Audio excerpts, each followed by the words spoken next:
क्या हम उसे दे पाएंगे या नहीं? ऐसा क्या मांगने वाला है रुद्रकेतु कि आपको भी उसे वर देने में सोचना पड़ रहा है? देव,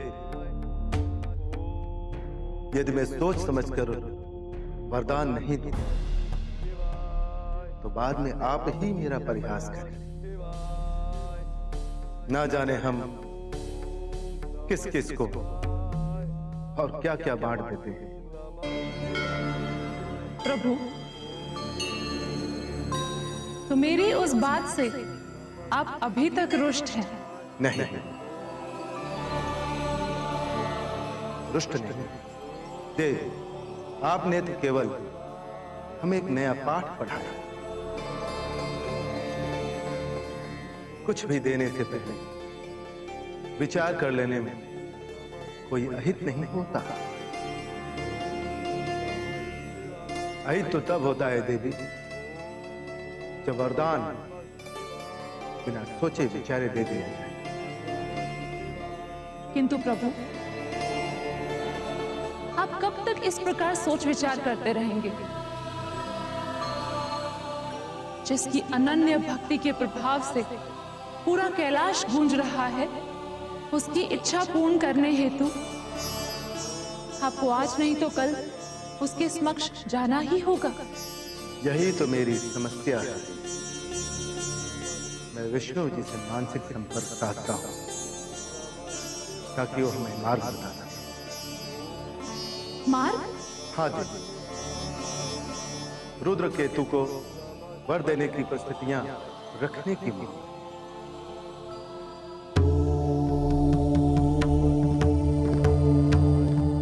हे प्रभु विष्णु, मेरी बात सुनो। हे प्रभु, सुमेरु पर आपकी कृपा दृष्टि बनाए रखने के लिए आपका कोटि कोटि प्रणाम। प्रभु, मेरी भी बस आपसे यही विनती है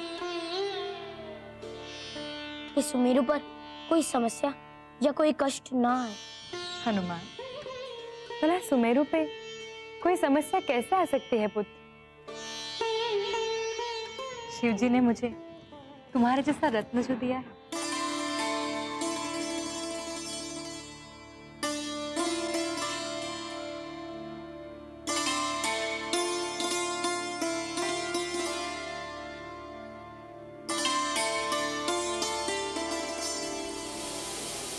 माते, देखिए उल्का पिंड। क्या?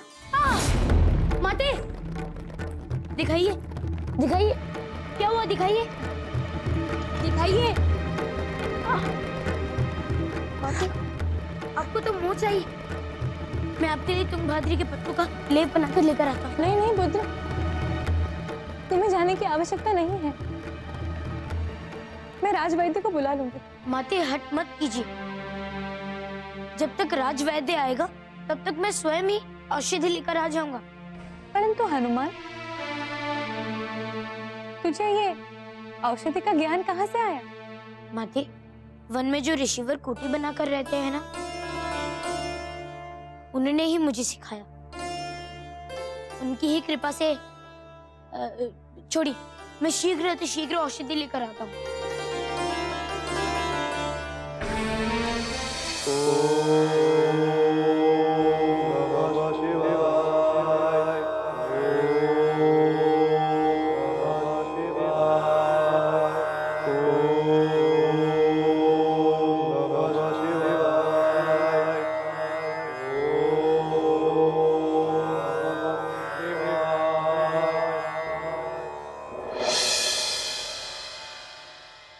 महादेव, महादेव, कब आपकी कृपा होगी महादेव?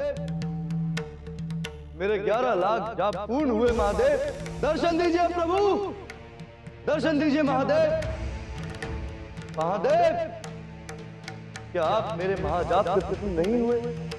यदि आप मेरे महाजप से प्रसन्न नहीं हुए तो मैं आपको प्रसन्न करने हेतु कठोर तप करूंगा। दर्शन दीजिए महादेव। ठीक है प्रभु, कदाचित आपको प्रसन्न करने हेतु मुझे कठोर तप करना ही होगा।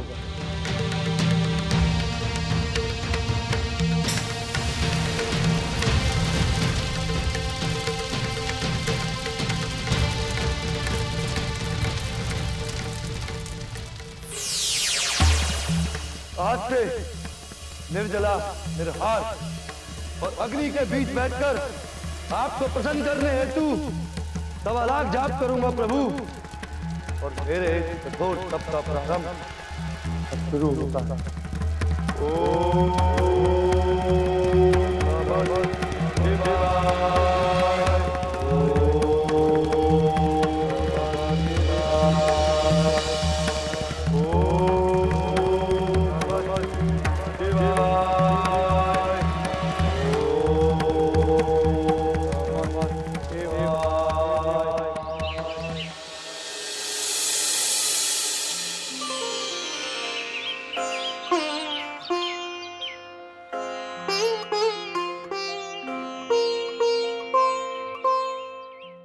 करमदास भाई, कैसा चल रहा है तुम्हारे सुमेरु में? अरे क्या बताएं धर्मदास, हाट जाना, फिर उद्यान की सेवा, फिर बच्चों की देखभाल, भाई इतना समय ही नहीं मिल पाता कि इस हंसिए पे धार धर सकें। अरे क्या जाने, घास काटने के स्थान पर किसी और कार्य के लिए आवश्यकता पड़ जाए। ऐसा नहीं होगा धर्मदास, हमारे राज्य में हनुमान की कृपा से सब कुछ कुशल मंगल रहता है। हमें हैसियत पे धार रखने की आवश्यकता नहीं है अपनी आत्मरक्षा के लिए। चलो अच्छा हुआ, आपके राज्य में हनुमान जी तो हैं। कदाचित हमारे राज्य में भी हनुमान जैसा वीर होता, हमारे राज्य की समस्याओं को तो हमें स्वयं न समाप्त करना होता। वो क्या समस्या है तुम्हारे राज्य में? समस्या के समय ही कोई साधन नहीं मिलता। जब मैं वन से वापस लौट रहा था तब तो वो पौधा यही था, अब कहाँ गया? उधर चलकर देखता हूं।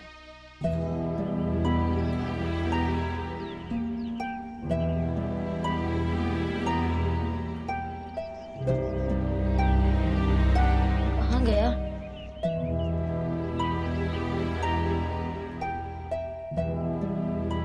कदाचित मुझसे स्मरण रखने में कोई भूल हो गई। भूल से ही तो वो डाकू मर गया था धर्मदास। अरे जो भी हुआ हमारे लिए तो अच्छा ही हुआ। वो कैसे? हमारे राज्य की एक महामारी तो समाप्त हुई। हाँ, किंतु एक बात और। क्या धर्मदास, क्या बात? यहाँ देखता हूँ।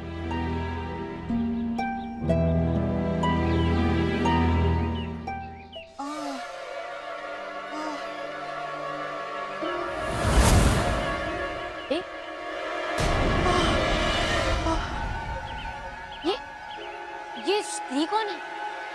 इस प्रकार मूर्छित क्यों पड़ी?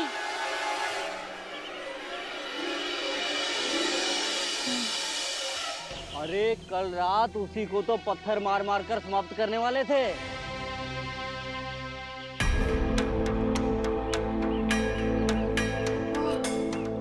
क्या हुआ देवी? आप इस प्रकार यहाँ मूर्छित क्यों पड़ी? आप कौन है और यहाँ क्या कर रही है? उठिए। कौन हो तुम? मेरा नाम हनुमान है। आप इस प्रकार मूर्छित क्यों पड़ी है, बताइए। किंतु ऐसा क्या अपराध किया उस औरत ने कि तुम सारे मिलकर पत्थर मार मार करके उसे समाप्त करने जा रहे थे? अब तुम ना ही पूछो तो अच्छा है। अरे भाई, ये तो अब तुम्हारा कर्तव्य है कि तुम मुझे बताओ। तो सुनो। और उन लोगों से बचती बचाती हुई मैं आपके राज्य की सीमा में प्रवेश कर गई। बच गई, वरना कल मारी जाती। किंतु उसका अपराध क्या था? फिर क्या हुआ है आपके साथ? मेरा नहीं, मेरे भाई का। वो कीर्तिपुर का सबसे बड़ा डाकू जो था। उसकी बहन एक डायन है? ये क्या कह रहे हो धर्मदास? सच कह रहा हूँ भाई, वो मनुष्य का मांस भक्षण करती है। उसका भाई लोगों को मारता था और वो उनका मांस खाती थी। अरे तुम्हें पता नहीं, बहुत ही दुष्ट स्त्री थी वो। कितने नीच लोग हैं। जो एक असाई स्त्री पर इस प्रकार अत्याचार कर रहे हैं। यदि अपने राज्य की भलाई चाहते हो तो उस चुड़ैल को ढूंढकर समाप्त कर देना, अन्यथा पता चले कि उसकी भूख मिटाने के लिए तुम्हारे राज्य से ही लोग धीरे धीरे आलोप होने आरंभ हो जाएं। देवी, मैं जब तक आपके साथ आप सुरक्षित रहेंगे, आपका कोई अहित नहीं कर पाएगा, ये मेरा आपको वचन है। आपने मेरी बात सुनी, इसके लिए मैं आपकी बहुत आभारी हूँ। लेकिन मुझे मेरे भाग्य के भरोसे छोड़ दीजिए हनुमान। मैं किसी पर भी बोझ नहीं बनना चाहती, किसी पर भी नहीं। नहीं नहीं देवी, आप किसी पर बोझ नहीं। ये तो हमारे राज्य की परंपरा है कि हम दुखियों की सेवा और सहायता करें। तो बस यही समझ लीजिए कि मैं अपना धर्म निभा रहा हूँ। अब मेरा आपसे निवेदन है कि आप मेरे साथ चलिए। हम पिताश्री से इस विषय में वार्ता करते हैं और आपको इस राज्य में रहने की अनुमति और शरण हेतु स्थान दिलवा देते। किंतु कोई किंतु परंतु मत कीजिए देवी। मेरा आपसे निवेदन है कि आप मेरे साथ चलिए। मैं आपकी बात मान लेती हूँ हनुमान, लेकिन मुझे लोगों के बीच में रहना बिल्कुल भी अच्छा नहीं लगता। अगर मैं इस वन में ही रहकर अपना जीवन व्यतीत कर लूं तो। ठीक है देवी, आपको जहां रहना है रहिए, फिर भी एक बार मेरे साथ चलिए। पिताश्री को इस विषय में ज्ञात होना चाहिए। हम इस विषय में इनसे अवश्य वार्ता करेंगे। वो मेरी बात कभी नहीं टालते। अब आप मेरे साथ चलिए। अपने राज्य में आपको शरण देकर इसी प्रकार मैं छोड़िए, चलिए। आइए।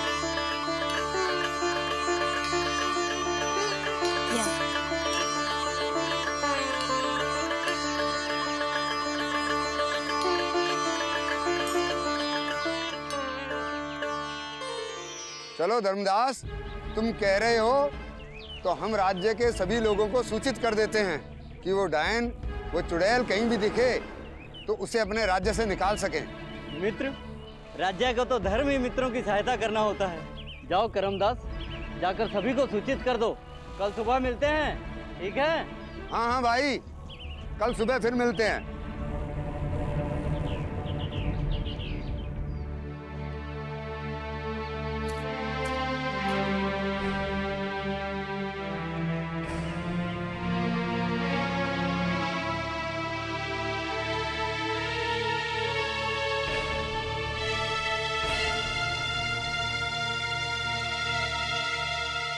हनुमान के साथ स्त्री कौन है? कोई दुखियारी होगी जिसे राज दरबार ले जाकर महाराज के समक्ष कोई व्यवस्था के लिए विनती करेंगे। हनुमान तो सदा लोगों की सेवा करते हैं। धन्य है हमारे राजकुमार।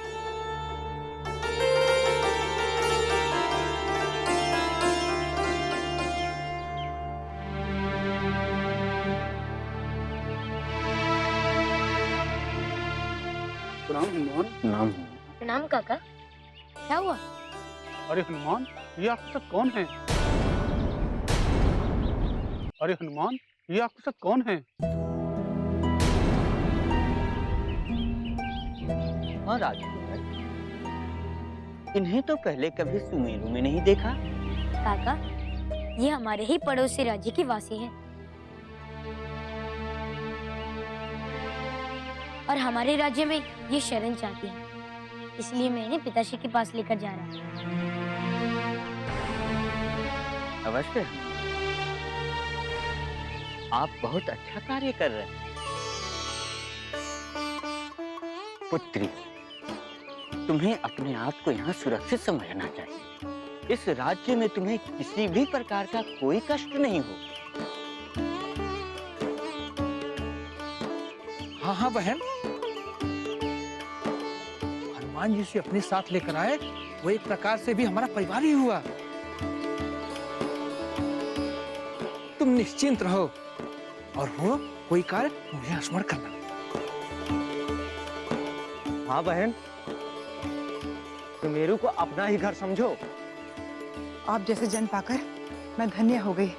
मैं भी आप लोगों को वचन देती हूँ कि मेरे कारण आप लोगों को कभी भी कोई कष्ट नहीं होगा। अब पिताश्री से आज्ञा ले आए। अवश्य। प्रणाम प्रणाम। प्रणाम प्रणाम कर। चलिए ध्यान।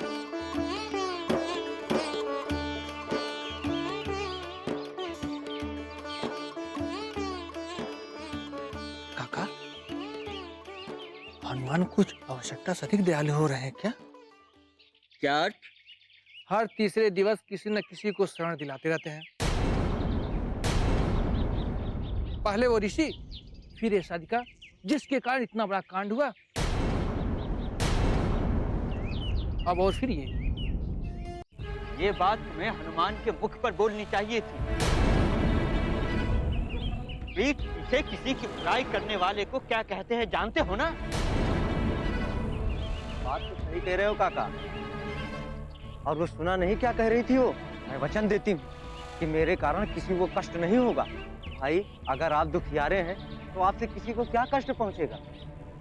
तुम दोनों अपना मस्तक फुलाना बंद करो। ऐसा वो बच्चे इसलिए कह रहे थे कि वो किसी पर बोझ नहीं बनना चाहती थी। क्या क्या सोचते हो बताओ तो भला। इस काय से स्त्री किसी का क्या हानि कर सकती है? स्मरण रखो, जीवन में कभी भी किसी की भलाई या बुराई उसके मुख पर करो, पीठ पीछे नहीं।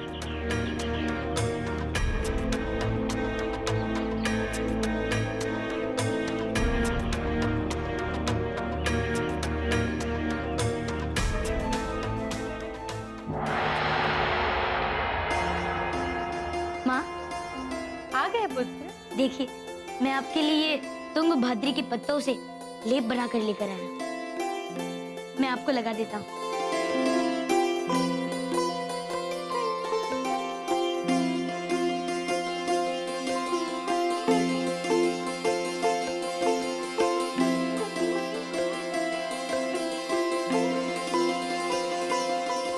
अरे, ये तो बड़ा ही चमत्कारी लेप है। इसको लगाते ही मेरे पैर की पीड़ा कम होने लगी। हाँ माते, मैंने कहा था ना, ये बहुत ही अच्छा लेप है।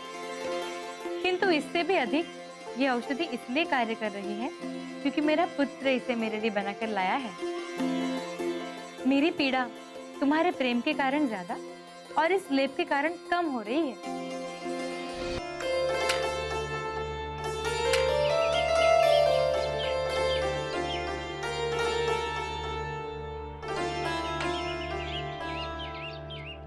अरे क्या हुआ करमदास, इतनी हड़बड़ी में कहाँ से आ रहे हो? और इतनी देर तुम्हें आज कैसे हो गई? अरे कुछ मत पूछो भैया, आज जो कुछ भी मैं सुन करके आ रहा हूँ, अगर तुम सब लोगों ने भी वो सुना होता तो तुम भी चिंता कर रहे होते। क्या हुआ करमदास? तो बताओगे भी? ऐसे पहले भी जाते रहोगे क्या? हमारे राज्य में एक चुड़ैल घुस आई है। क्या कह रहे हो भैया? तुमने ठीक से तो सुना? अरे हाँ, मैंने ठीक से सुना। हमारे राज्य में एक चुड़ैल घुस आई है। अरे अब तो कुछ करना चाहिए। ऐसे किसी चुड़ैल को क्यों घुस जाने दें? न जाने अब क्या उसका बेचारे वो। हाँ, कुछ पता चला? कहाँ से आई है, कब आई है? हाँ, हमारे धर्मदास है ना, पड़ोसी राज्य वाले, उन्हीं के राज्य से कल रात्रि को उसे पत्थर मार मार करके निकाला है। वो तो उसे मार ही डालते, किंतु वो भाग करके हमारे राज्य में घुस आई।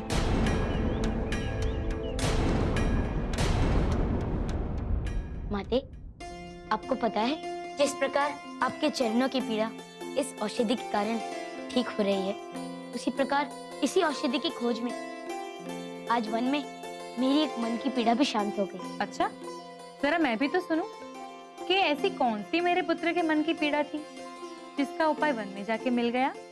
माते, वो उस डाकू का परिवार था ना, जिसके विषय में मैं सदैव चिंतित रहता था? माते वही डाकू जो भूलवश मुझसे मारा गया। हाँ? माते, उनकी बहन मुझे आज ही वन में मूर्छित मिली।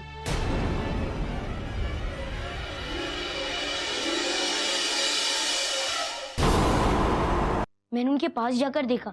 उन्होंने बताया कि उन्हीं के राज्य कीर्तिपुर वालों ने उन्हें अपने राज्य से बाहर निकाल दिया। तो मैं उन्हें अपने साथ ले आया ताकि मैं पिताश्री से इस विषय में वार्ता कर सकूं और उन्हें इस राज्य में शरण दिला सकूं। कहाँ है वो? अभी तो वो राज उद्यान में है, किंतु आपको औषधि लगाने के उपरांत मैं उन्हें राज दरबार में ही लेकर जाने वाला हूं।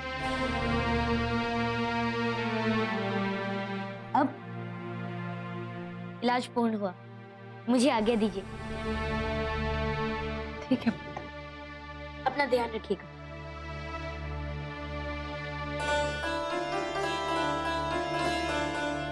मैंने हनुमान को एक स्त्री के साथ देखा। उसे महाराज ने अपने राज्य में शरणार्थी बनाने के लिए अनुमति दिलाने गए हैं। अरे हे ईश्वर, ये क्या अनर्थ कर डाला हनुमान ने।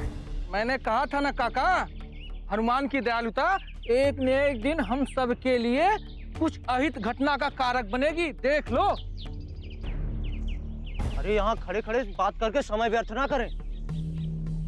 चलो चलते हैं और महाराज को सूचित करते हैं और उस चुड़ैल को मारकर भगा देते हैं अपने राज्य से।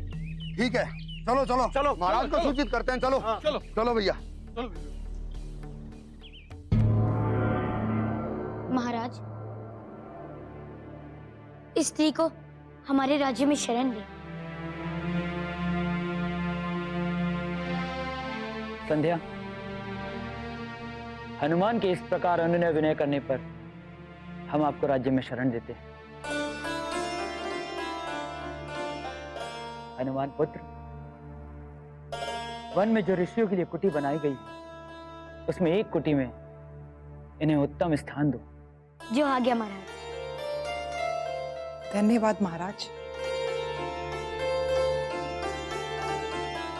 आपने मुझे शरण देकर मुझ पर बहुत बड़ा उपकार किया है महाराज।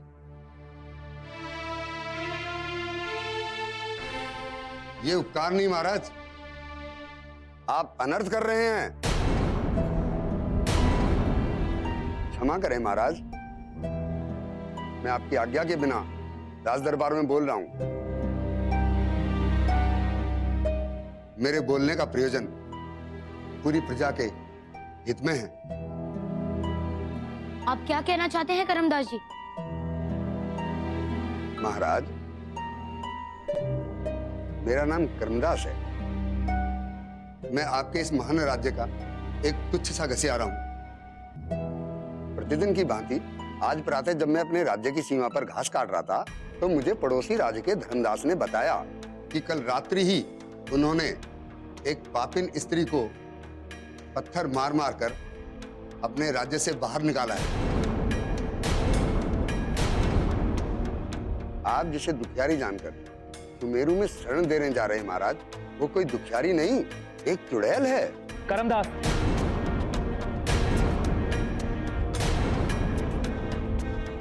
किसी स्त्री पर इतना घिनौना अभियोग लगाने से पूर्व जांच कर ले इस अभियोग में कुछ सत्यता है या नहीं। हाँ महाराज, मैं भली भांति जानता हूं कि मैं क्या बोल रहा हूं,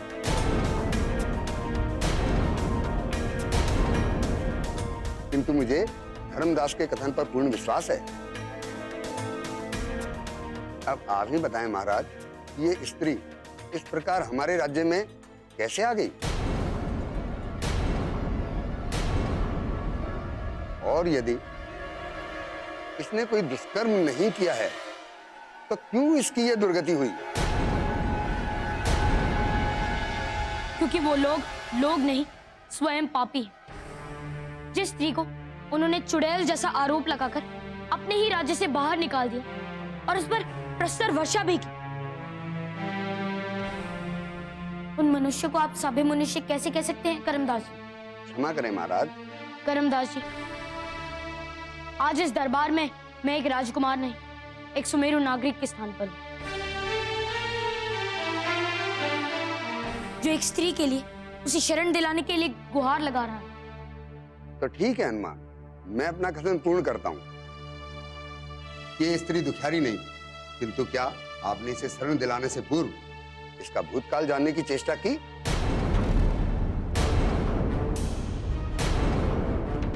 नहीं महाराज, एक बार भी नहीं की। क्यों इस स्त्री की ऐसी दशा हुई महाराज? क्यों इसे प्रस्तर वर्षा से समाप्त कर देने की चेष्टा की गई? हनुमान ने तो एक बार भी ये ज्ञात करने का प्रयास नहीं किया महाराज, अपितु इसे लेकर आपके समक्ष उपस्थित हो गए। आप ही बताएं महाराज, यदि ऐसा ही होता रहा तो न जाने कहां कहां से आकर अपराधी हमारे राज्य में प्रवेश करते रहेंगे और शरण पाते रहेंगे।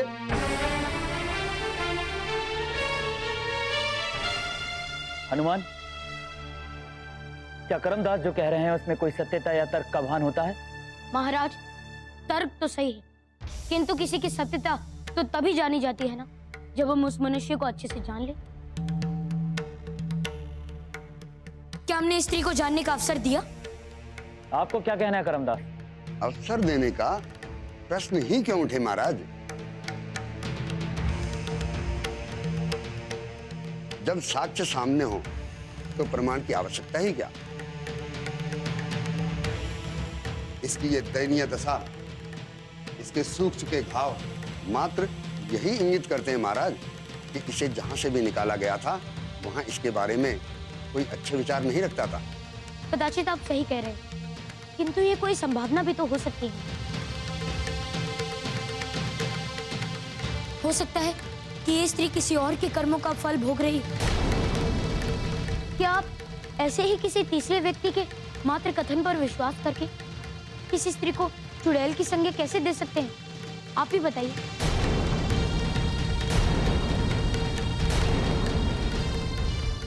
महाराज, मैं करमदास जी से सहमत नहीं और ना ही उनके द्वारा लगाए गए किसी भी आरोप से। मत हो हनुमान, किंतु मेरा हृदय कहता है कि मेरे मित्र धर्मदास ने जो कहा है वही बात सत्य है। करमदास जी, कदाचित आप भूल रहे हैं कि ये राज दरबार है और यहाँ केवल नीति और तर्क की ही वार्ता होती है। हृदय तो मेरा भी कहता है कि ये स्त्री बिल्कुल निर्दोष है।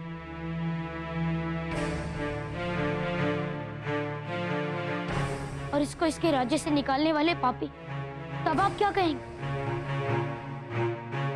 महाराज, एक असहाय, निर्बल और घायल स्त्री को शरण देना तब तक न्याय संगत है जब तक उसके विरुद्ध कोई प्रमाण नहीं मिल जाता। आपका तर्क सत्य है हनुमान। करमदास, न्याय के इस प्रांगण में तर्क और नीति यही कहती है कि इस स्त्री को यहां पर शरण दिया जाए। किंतु महाराज, नहीं करमदास, इस स्त्री के विरुद्ध अभी तक कोई भी प्रमाण नहीं मिला है।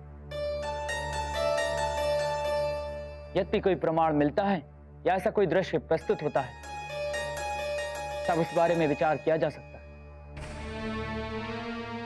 किंतु तब तक हम इसे अपने राज्य में रहने की अनुमति देते हैं।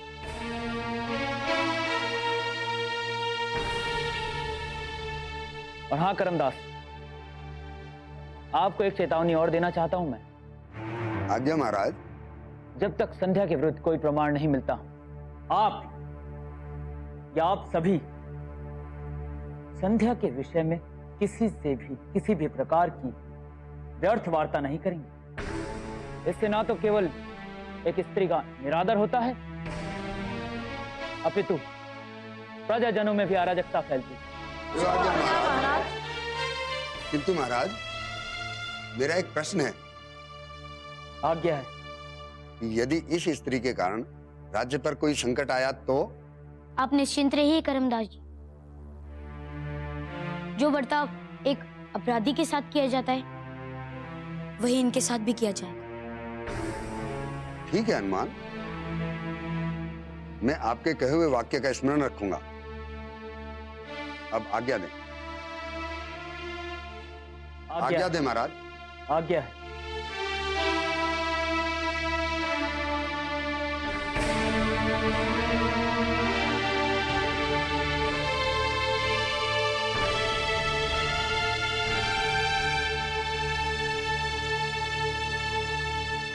सभा की कार्यवाही आगे बढ़ाई जाए। महाराज, तो क्या मैं इस स्त्री को इनके कोटे तक छोड़ाऊं? अवश्य हनुमान, और हाँ, इनके लिए उत्तम भोजन और वस्त्र आदि की व्यवस्था भी कर देना। जो आज्ञा महाराज। चलिए।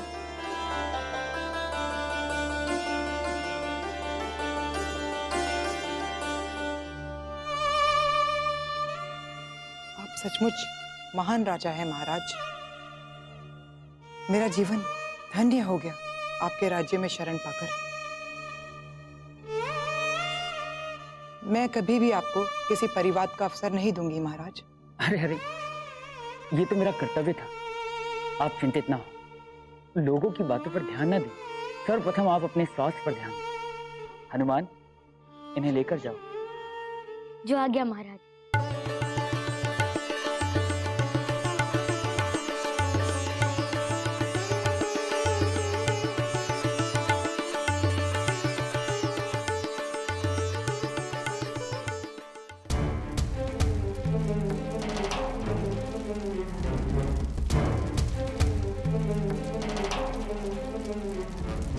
मेरे 1.25 लाख जाप पूर्ण हुए प्रभु। दर्शन दीजिए प्रभु, दर्शन दीजिए।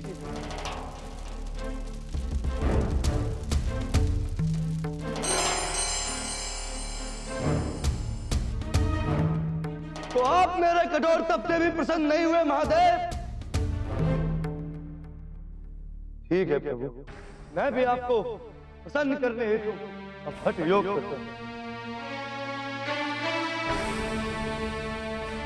अब मेरे हठ योग के 1.25 लाख जप स्वीकार करें प्रभु। ओम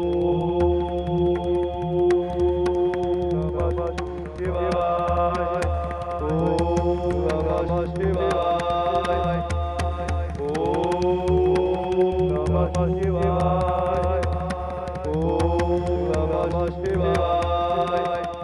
ये देखिए प्रभु, रुद्रकेतु ने अपना हठ योग हरण कर दिया है। अब तो ये तपस्या उसके लिए और भी कठिन हो गई है। ये देखते हुए तो मुझे लगता है प्रभु कि वो अवश्य ही आपको उसके समक्ष आने के लिए विवश कर लेगा।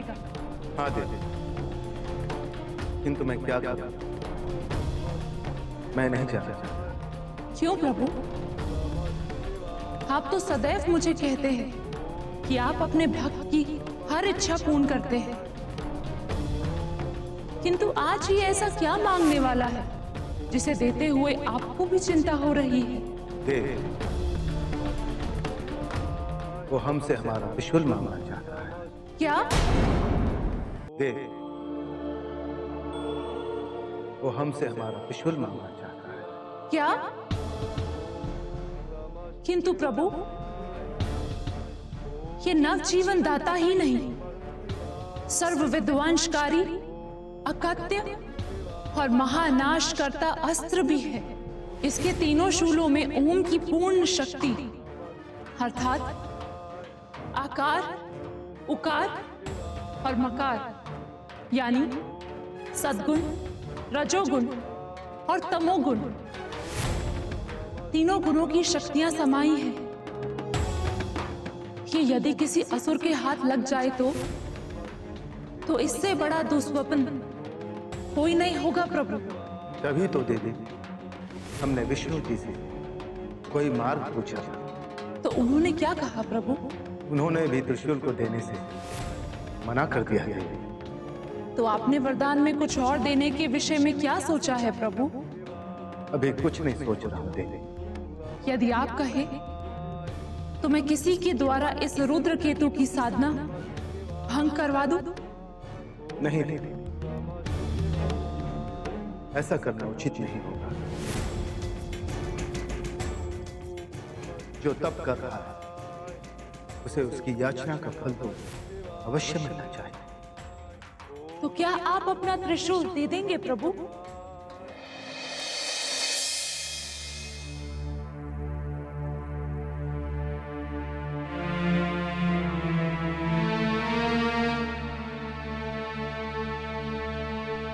संध्या जी, ये लीजिए।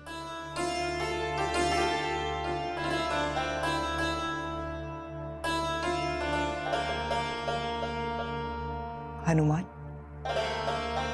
मैं किन शब्दों में आपका और आपके पिताजी का धन्यवाद कहूँ? नहीं नहीं संध्या जी, देखिए, आपको धन्यवाद देने की कोई आवश्यकता नहीं। अपने राज्य में शरण देकर मैंने तो बस एक प्रकार से अपना कर्तव्य निभाया है।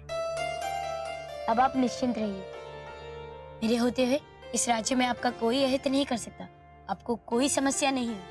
हनुमान, आप मुझ पर इतने उपकार कर रहे हैं, मैं आपकी बहुत आभारी हूँ हनुमान। नहीं संध्या जी, मैंने आप पर कोई उपकार नहीं किया। आपको अपने राज्य में शरण देकर मैंने आप पर कोई उपकार नहीं किया। आपको अपने राज्य में शरण देकर मैंने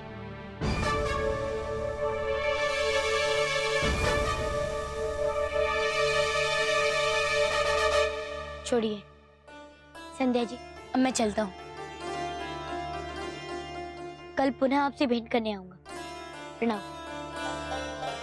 अपना ध्यान रखिए।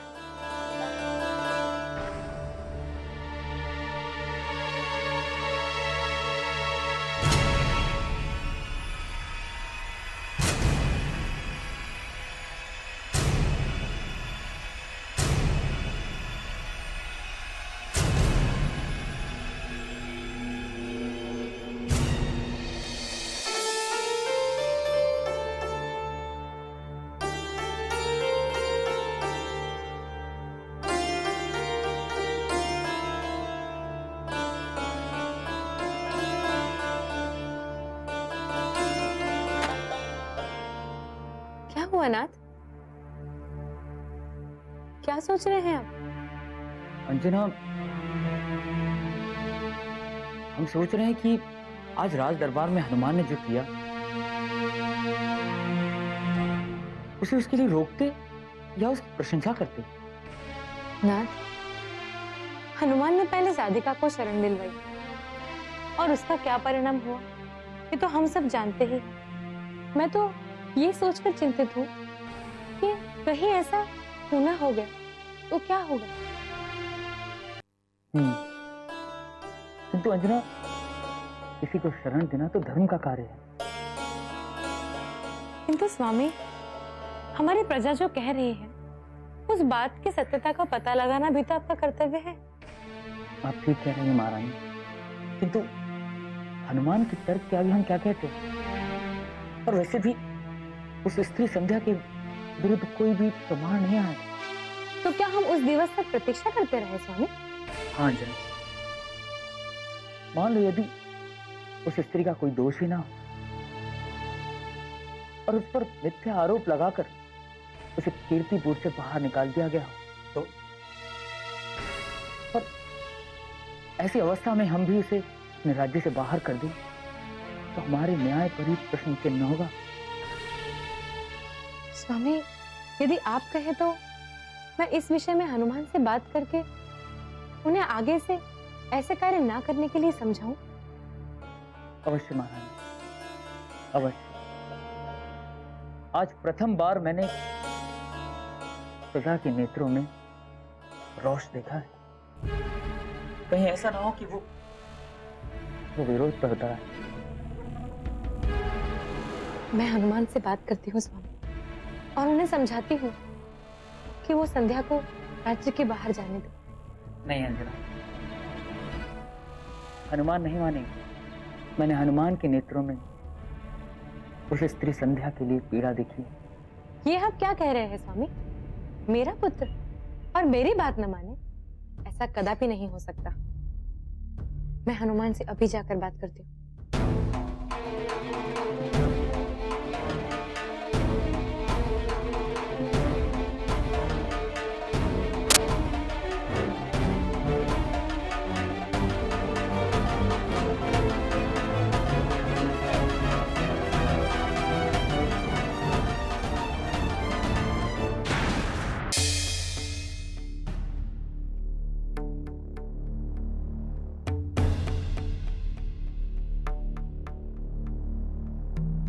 ये क्या हो रहा है?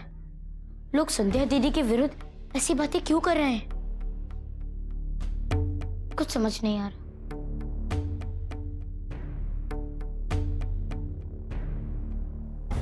हनुमान, जी माते, आइए। क्या हुआ पुत्र? इतने चिंतित क्यों हो? कुछ नहीं माते, मैं कब चिंतित होता हूँ? मैं माँ से नहीं कहोगे? आओ बैठो।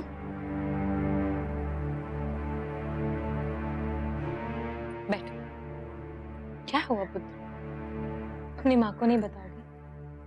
माँ, मैं संध्या दीदी के विषय में सोच रहा था। सब लोग उनके विरुद्ध बातें कर रहे हैं, मुझे अच्छा नहीं लग रहा माते। एक बात कहूँ पुत्र, तुम अन्यथा तो नहीं लोगे? नहीं नहीं माते, आपकी तो सभी बातें मेरे लिए सदैव ब्रह्म वाक्य रहेंगी। आपकी बातें मेरे लिए अन्यथा कैसे हो सकती हैं?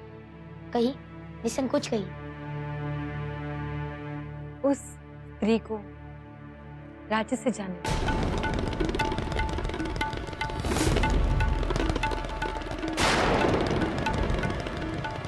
हनुमान, देखो, तुमने उत्कर्षा को भी इसी प्रकार शरणागति दिलवाई थी, और उसके बाद क्या हुआ पूरा ब्रह्मांड जानता है। मैं नहीं चाहती कि मेरा पुत्र फिर से तनाव में रहे। जिस स्त्री को उसके राज्य के लोगों ने ही निकाल दिया हो, उसे हम क्यों रखें? सुबह तो मैं तुम्हें नहीं रोक पाई हनुमान, किंतु जब मुझे पता चला कि तुमने उस स्त्री को शरण दिलाने के लिए राज्य दरबार में सबके विरुद्ध जाकर तर्क और कूटनीतियों का इस्तेमाल किया, तब मेरी बात मानो हनुमान, उसे जाने दो। पता नहीं उसका भूत क्या था, न जाने वो क्या भविष्य लेकर हमारे इस राज्य में आई है। उसे जाने दो हनुमान, उसे जाने दो पुत्र। कहीं ऐसा ना हो कि जो राज्यवासी तुम्हें सम्मान दे रहे हैं, वो उस स्त्री के कारण तुम्हारे विरुद्ध खड़े हो जाए। और क्या पता, कदाचित वो स्त्री कोई मायाविनी हो और किसी दरिद्रा का रूप लेकर हमारे राज्य में किसी अहित के लिए आई हो, और तुम्हारे भोलेपन का अनुचित लाभ उठाकर तुम्हें अहित पहुंचाए। माते, आपके पुत्र से अधिक राज्य के लोग क्या कहेंगे, उसकी चिंता कब से होने लगी? क्या एक स्त्री जिस पर कुछ आरोप लगाए जा रहे हैं, वो आपके लिए इतना बड़ा विषय बन गई कि आप शरणागत को अपने आदेश से शरण मुक्त करने को कहेंगे? क्या करूं मैं? असहाय छोड़ दूं उस स्त्री को? छोड़ दूं उसे अपने भाग्य के भरोसे? अरे माते, जिस स्त्री का भाग्य उसके पूरे जीवन में उसके साथ दुर्भाग्य के रूप में रहा है, उसे उसके भाग्य के भरोसे छोड़ दूं? बताइए माते, मुझे एक अवसर मिला है अपनी भूल को सुधारने का, और मैं ये अवसर नहीं खोना चाहता माते। चुड़ैल, डायन, पापिनी, दुष्ट और पता नहीं क्या क्या घोषित कर रहे हैं। आपको पता है वो कौन है? माते, वो उसी डाकू की बहन है जो मेरी भूल के कारण मारा गया।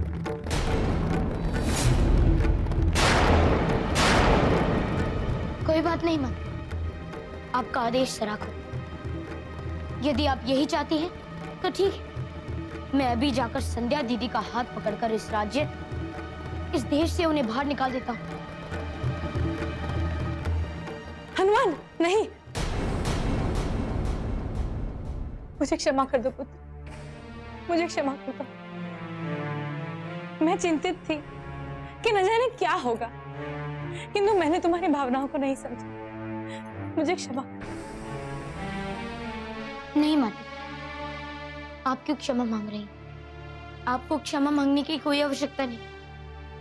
क्षमा तो उन्हें मांगनी चाहिए जो एक निरपराध स्त्री पर इस प्रकार आरोपों की वर्षा कर रहे हैं, उनका निरादर, उनका अपमान कर रहे हैं। माते, मेरा हृदय कहता है कि संध्या दीदी बिल्कुल निर्दोष है। वो भी उतनी ही पवित्र स्त्री है जितनी हमारे राज्य की दूसरी स्त्री हैं और जितनी आप हैं माते। कुल से किसी के भी चरित्र का माप लेने वाले लोग क्या कभी भी उचित हो सकते हैं माते? आप ही बताइए, क्या निम्न कुल में गुणी और उच्च मेधा वाले लोग क्या कभी जन्म नहीं ले सकते? एक स्त्री को मात्र इसलिए डायन, चुड़ैल और पता नहीं क्या क्या घोषित किया जा रहा है। क्यों? क्योंकि उसका भाई एक डाकू है, इसलिए? बताइए माते, क्या किसी के भाई के कर्मों का दंड उसकी बहन को मिलना उचित है? बोलिए। ठीक है माते, आप जानते हैं कि ये सब उचित नहीं, फिर भी कोई बात नहीं। आप जैसा कहेंगे वैसा ही होगा। मैं जाके संध्या दीदी को कह देता हूँ। नहीं, नहीं पुत्र, नहीं। तुम अपनी संध्या दीदी के पास जाओगे, किंतु ये कहने नहीं कि वो राज्य से चली जाए।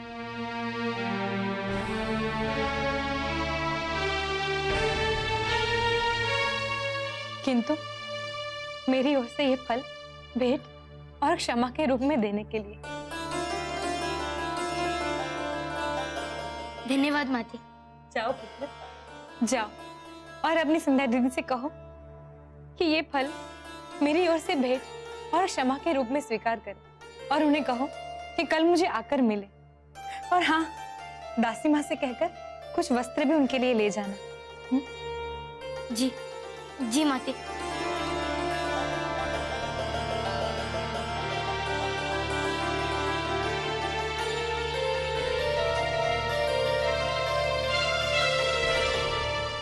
मेरा लाल,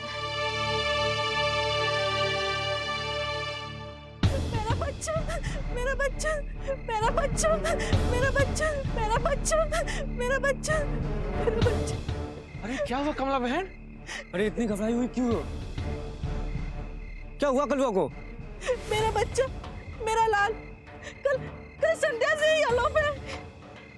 आलोप है? कहाँ आलोप है? वो मैंने उसे रात्रि भोजन के लिए लकड़ियां लाने वन भेजा था, तब से उसका कुछ पता नहीं है। क्या?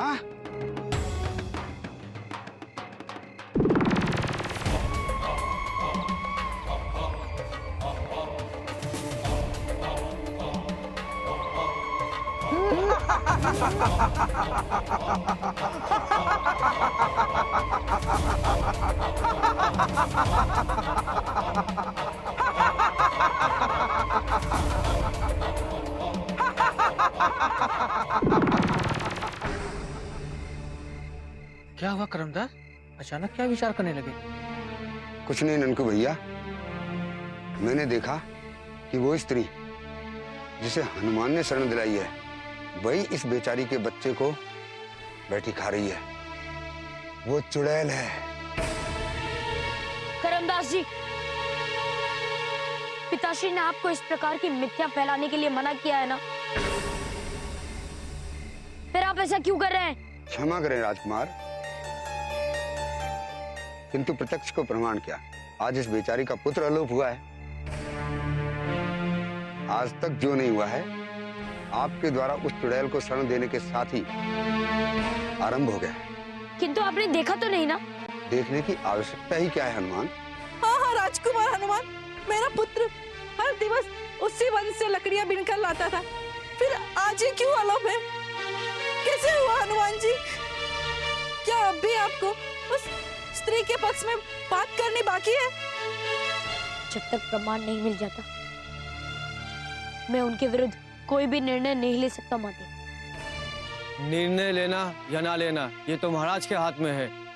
चलो आज सभी आज महाराज से विशेष दरबार लगवाकर इस बात का निर्णय ले ही लेते हैं कि इस राज्य में वो स्त्री रहेगी या हम। हाँ, सत्य कहा, चलो। पहले कुछ लोग जाकर उस चुड़ैल को पकड़ कर लाओ, जाओ। और हनुमान, आप हमारे साथ राज दरबार चलें ताकि हमें संतुष्टि रहे कि आप उस चुड़ैल का सहयोग करने हेतु साक्ष्यों को मिटा नहीं रहे। चलिए। चलिए।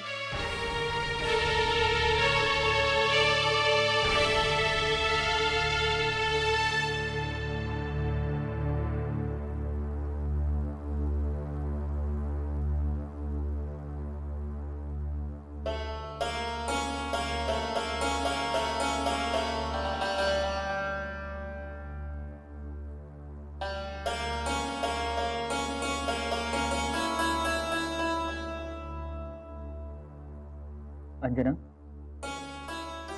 हनुमान से आपकी बात हुई? हाँ स्वामी,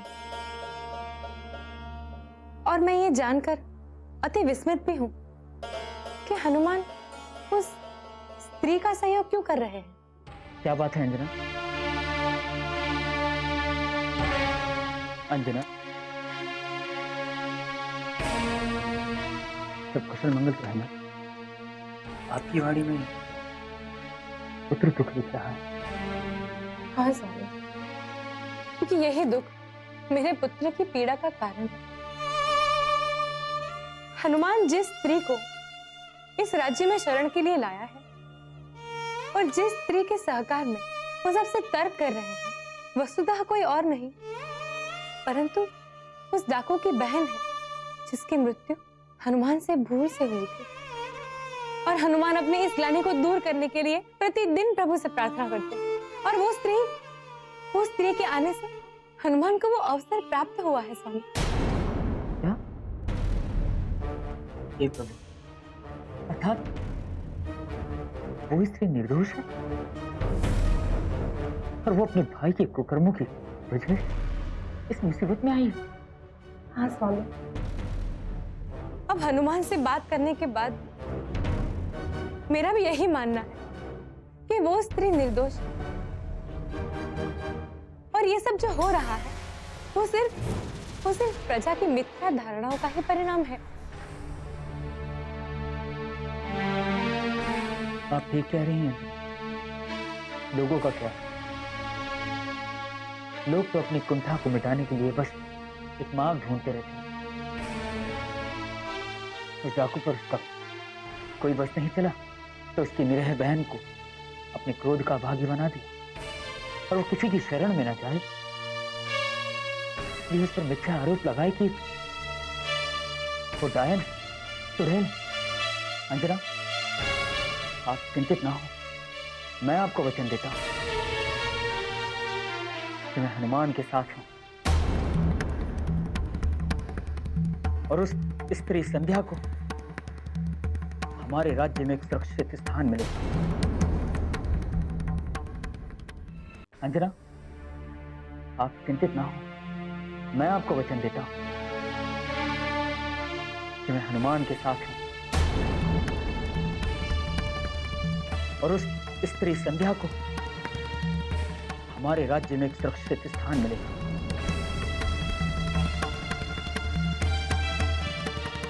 किंतु महाराज, ये आप प्रजा को कैसे समझाएंगे?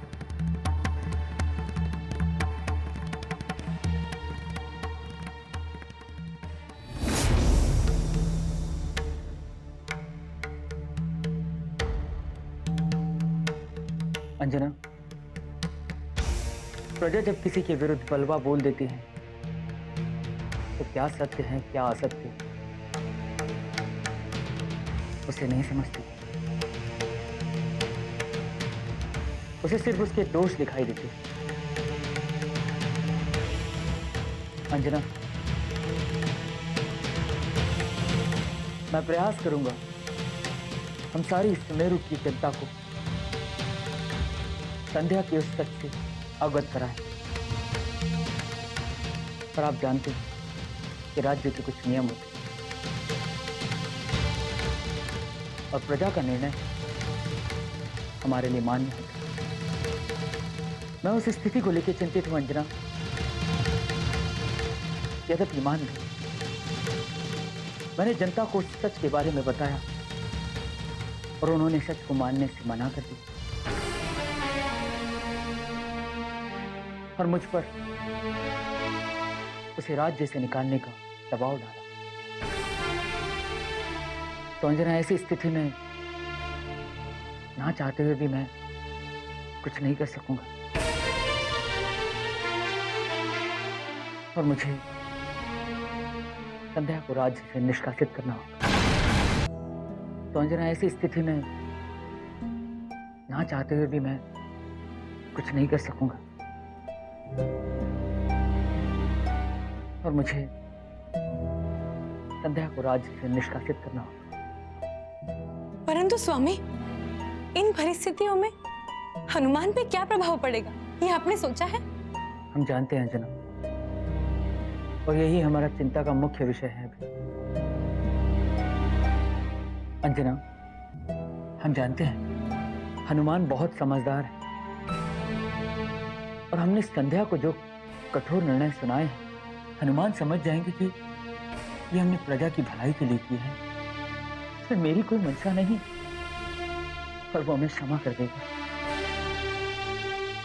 बस अभी तो मैं इस बात को लेकर चिंतित हूं और ईश्वर से प्रार्थना करता हूं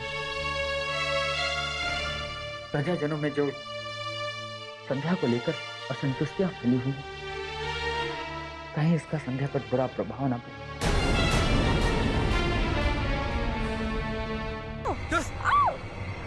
छोड़ो।